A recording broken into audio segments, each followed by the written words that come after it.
marka hore saaxiibayaal waan idin salaamay xalay waxay ahayd isniin aan talaado soo dhaweynay waxa aan jiiftay saq dhexe waa mar ay ahayd talaado hurdadii anigoo si dhammaystiran aan ugu diyaarsanayn ayay ii bilaabatay nalkii uu ii darnaa taleefankiina igama fogeyn oo anigoo adeegsanaya ayaan hurday ma xusi karo inta saacadood ama daqiiqad ee aan hurdayay waxaa sarriyo aan kula kulmay wiil dhalinyaro ah oo aan weji garanayo muddo ka horna aan meel ku kulannay inay ahayd safar iyo inay ahayd goob shaqo ama waxbarasho ma caddayn karo balse iguma horreyn oo qof aan horay u arkay buu ahaa hotel aan ku shaacabay ayuu soo galay wuu ii soo leexday oo waan sasalan dhaafsanay inta aan weydiin magaciisa iyo halkii aan ku wada kulannay ayuu sheeko dheer ii bilaabay si dhaqsi ah wuxuuna yidhi cabdiqani saaxiib waan la socdaa inaad weriye tahay ee dalka iyo dadka si wanaagsan wax ma ugu sheegtaan xaqiiqada ma baahisaan dadka wax ma bartaan dunida wixii ka dhacay taariikhda ah ma ku dabaqdaan oo ma barbar dhigtaan dhacdooyinka dalka ka jira doodo xal raadin ah ma qabataan falanqayn ma ku samaysaan waxyaabaha dalka iyo dadka ku hareeraysan iyo kuwa kale isagoo sii wada ayaan hadalkiisa ka dhexgalay si aan dhammaystirnayn ayaan ku yidhi haa saaxiib maxaa dhacay soo nalama socotid wax miyaa qaldan iimuusan jawaabina wuxuu igu sii yidhi amniga hadda xoogga ma saarayo ee waxaa jira arrin ay dadku badi ka hurdaan ee ma u sheegtiin ma samayseen sharaxaad ku saabsan dhoofinta shidaalka dood ma ka samayseen in dhoofinta kheyraadka dabiiciga Soomaaliya sida shidaalka ay musiibo kale ka dhalan karto sababta loo doonayo cidda ay dani ugu jirto baaris ma ku samayseen in dhibaatada dheer ee dalka ka jirto ay ku lug leeyihiin wadamo aan saaxiibo moodno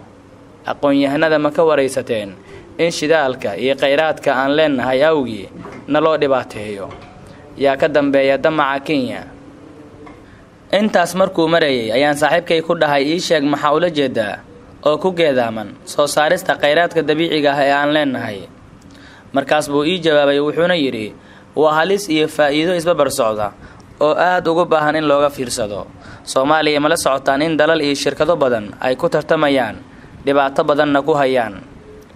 ma laga fiirsanayaa in Soomaaliya aysan dhibaato kale oo weyn u horseedin soo saarid shidaal ay samayso ma la socotaan in dunida 19% wadamada faqriga ahi ay yihiin kuwa dhoofiya kheyraadkooda dabiiciga ah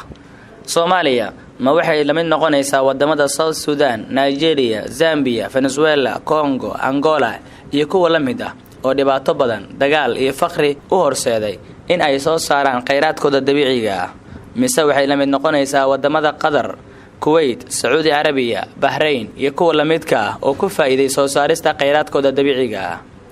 waxaan ku yiri sug saaxiib waa tusaale wanaagsan ee sidee kuwa ka faa'iiday ula mid noqon karnaa wuxuu ku jawaabay mar kale adiga iyo inta kale ee warbaahinta kugula jirta dawladda iyo aqoon-yahanada ayaa la idinka doonayaa inaad dadka u horseedaan isla markaana aad bartaan sida lagu gaaro doodo samaysaan iyo la tashi dadweyne saaxiib cabdiqani muhiimadda waa in laga gudbo musuqmaasuq iyo qabiil dadka oo wada socdaana wax qabsadaan Soomaali oo wada jirta ay tashato sidoo kalena in haddii la soo saaro laga fiirsado shirkadda lala heshiinayo ama dawladda heshiiskaasi lala gelayo inuusan noqon mid faa'iidada ugu badan ay helaan kuwa heshiiska lagala galo waa dawladda ama shirkadda shidaalka soo saaraysa inuusan noqon sidoo kale mid dadka iyo dawladda Soomaaliyeed ka hor istaaga in la shaqeeyo ama wax la soo saaro wuxuu igu soo xiray hadalkiisa baaris ku sameeya in Kenya ay ka dambeeyaan dalal ama shirkado raba in ay boobaan shidaalka iyo kheyraadka kale ee Soomaaliya waaba aan soo toosay hurdadii oo anigii nalkii isagii oo daaran ka hurday ku cararay allow Soomaali horumar nabad iyo barwaaqo gaarta